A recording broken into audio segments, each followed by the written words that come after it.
आज के इस वीडियो लेक्चर में जो क्वेश्चन हम लोग सॉल्व करने जा रहे हैं वो 10th क्लास के चैप्टर रियल नंबर से एक बहुत ही इंपॉर्टेंट क्वेश्चन है।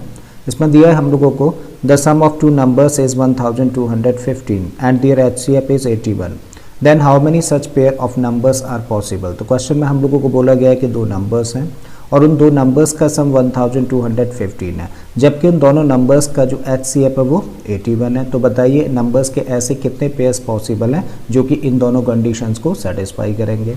ठीक है, तो चलिए स्टार्ट करते हैं और इसको स्टार्ट कर रहे हैं एक छोटे से एग्जांपल के साथ में। सपोज करिए दो नंबर्स हैं, पहला नंबर है 10 और दूसरा नंबर है 15। अगर हम लोगों को इन दो नंबर्स का एचसीएफ निकालना हो तो कैसे निकालते हैं, जस्ट क्या करें, इसको प्राइम फैक्टराइज करें। तो इसको प्राइम फैक्टराइज करके लिख सकते हैं 2 इंटू 5, जबकि इसको प्राइम फैक्टराइज करके लिखा जा सकता है 3 इंटू 5। ठीक है, अब हम लोग क्या करेंगे, दो नंबर्स का एचसीएफ फाइंड करेंगे। तो एचसीएफ कैसे फाइंड करते हैं, हम लोग देखते हैं जो कॉमन फैक्टर होता है। ठीक है, तो कॉमन फैक्टर ही क्या होता है, एचसीएफ होता है, और एक से ज़्यादा कॉमन फैक्टर हो तो उनका प्रोडक्ट ही क्या होगा, एचसीएफ होगा। ठीक है, तो इन दो नंबर्स का 10 और 15 का एचसीएफ कितना निकला, 5। अब हम लोगों ने यहाँ पे ये तो चलिए कॉमन फैक्टर था, कंसिडर कर लिया। यहाँ पे ये क्या है, नॉन कॉमन फैक्टर्स, और ये नॉन कॉमन फैक्टर्स हैं तो दोनों नंबर्स अपने आप में कैसे हुए, को प्राइम नंबर्स हैं। ये कैसे नंबर्स हैं, को प्राइम, ये सबसे इंपॉर्टेंट पॉइंट है। सो को प्राइम नंबर्स, तो को प्राइम नंबर्स बेसिकली होते क्या हैं, ऐसे दो नंबर्स जिनका कि एचसीएफ क्या हो 1, यानी कि 1 के अलावा अगर वो किसी भी दूसरे नंबर से कैंसिल आउट ना हो तो ऐसे नंबर्स को बोलते हैं को प्राइम नंबर्स। ठीक है, अब जब हम लोगों को पता है कि इन दो नंबर्स का एचसीएफ 5 है तो इसका मतलब ये वाला नंबर कैसी फॉर्म का हुआ, ये हुआ 5 इंटू, अगर इसको x कह दें तो 5x जैसी फॉर्म का है, जबकि इस नंबर की फॉर्म क्या निकली 5 इंटू, इसको अगर हम लोग y कह दें तो ये हुआ 5y जैसी फॉर्म का, जहाँ पे x और y क्या है, x और y दोनों को प्राइम नंबर्स होंगे। बात यहाँ तक समझ आ गई है। ठीक है, अब क्वेश्चन में क्या दिया है कि इन दोनों नंबर्स का एचसीएफ कितना है, 81 है। अगर दोनों नंबर्स का एचसीएफ 81 है तो नंबर्स क्या होंगे, let the first number be a, और इसकी फॉर्म हो गई 81 x जैसी, एंड दूसरा नंबर हम लोगों ने लेट कर लिया b और इसकी फॉर्म क्या होगी 81 y जैसी। आई थिंक बात समझ आती है। अब अकॉर्डिंग टू क्वेश्चन, क्वेश्चन क्या कह रहा है कि भाई इन दोनों नंबर्स का जो सम है यानी कि a प्लस b वो किसके इक्वल है, that is equal to 1215।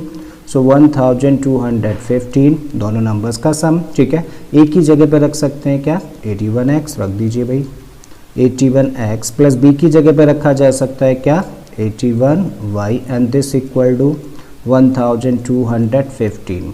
81 is the common factor, so I'm dividing both the sides by 81। जब 81 से इसको डिवाइड करेंगे तो ये मिलेगा x, प्लस का साइन लगाते हैं, 81 से इसको डिवाइड किया तो ये मिला y, और 81 से इसको डिवाइड करेंगे तो 15 मिला, मतलब x plus y equal to what, 15। बड़ा ही इंपॉर्टेंट पॉइंट है, राइट। और यहाँ पे x और y क्या हैं, x और y को प्राइम नंबर्स हैं। अगेन रिपीट कर रहा हूँ इस चीज़ को, कैसे नंबर्स हैं, को प्राइम नंबर्स हैं। करेक्ट है भाई।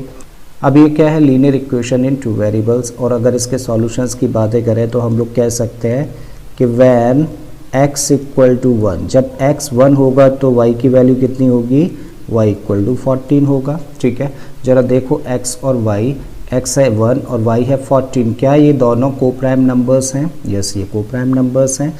इसका मतलब x 1 हो सकता है और y 14 हो सकता है, क्योंकि दोनों को प्राइम नंबर्स हैं।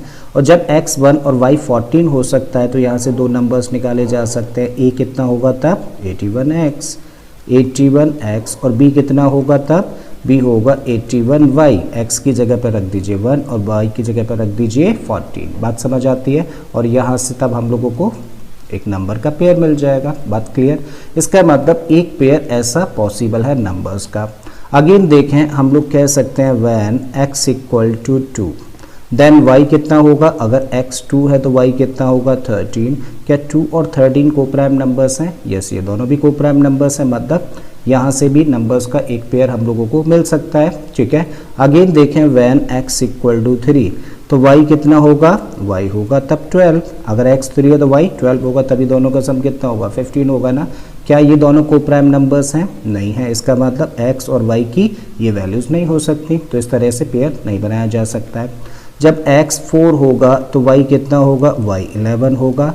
क्या 4 और 11 अब को प्राइम नंबर्स हैं? यस, ये दोनों तो को प्राइम नंबर्स हैं, मतलब यहाँ से भी नंबर्स का एक पेयर हम लोगों को मिल सकता है। जब x हम लोग 5 रखें तो y कितना होगा, y उस केस में होगा 10। तो जब x 5 है y 10 है, तो क्या 5 और 10 को प्राइम नंबर्स हैं? नहीं, 5 कॉमन फैक्टर है इनमें, ठीक है। इसका मतलब यहाँ से पेयर नहीं मिल सकता हम लोगों को इस तरीके का। जब x इक्वल टू हम लोग 6 रखें तो y इक्वल टू कितना होगा, 9, ठीक है। तो 6 और 9 क्या ये को प्राइम नंबर्स है? नहीं, 3 कॉमन फैक्टर है, ये भी पॉसिबल नहीं है। बात समझ आती है? करेक्ट है। जब हम लोग x इक्वल टू 7 रखें तो y कितना होगा, y होगा 8, ठीक है। तो 8 एंड 7 कितना होता है, 15, और 8 और 7 क्या को प्राइम नंबर्स हैं? यस, इसका मतलब नंबर्स का पेयर हम लोगों को यहाँ से भी मिलेगा। अब यहाँ से आगे अगर x इक्वल टू 8 रखेंगे तो y कितना निकल आएगा, y 7 निकल आएगा, मतलब यही कॉम्बिनेशंस रिपीट होने वाले हैं, ठीक है।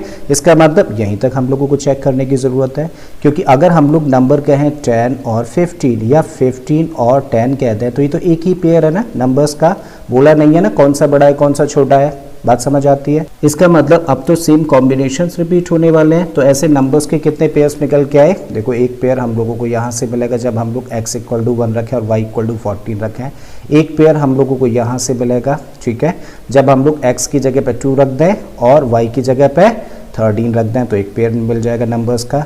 अगेन एक पेयर हम लोगों को यहाँ से मिलने वाला है जब हम लोग x की जगह पे 4 रखें और y की जगह पे 11 रखें, और एक पेयर हम लोगों को मिलेगा जब हम लोग x की जगह पे 7 रखें और y की जगह पे 8 रखें। तो नंबर्स के ऐसे कितने पेयर्स पॉसिबल हैं, देखिए कितने देख पा रहे हैं, 1 2 3 एंड 4। इसका मतलब therefore 4 pairs of such numbers are possible, ठीक है। और यही हम लोगों को फाइंड करना था कि कितने पेयर्स ऐसे नंबर्स के पॉसिबल है।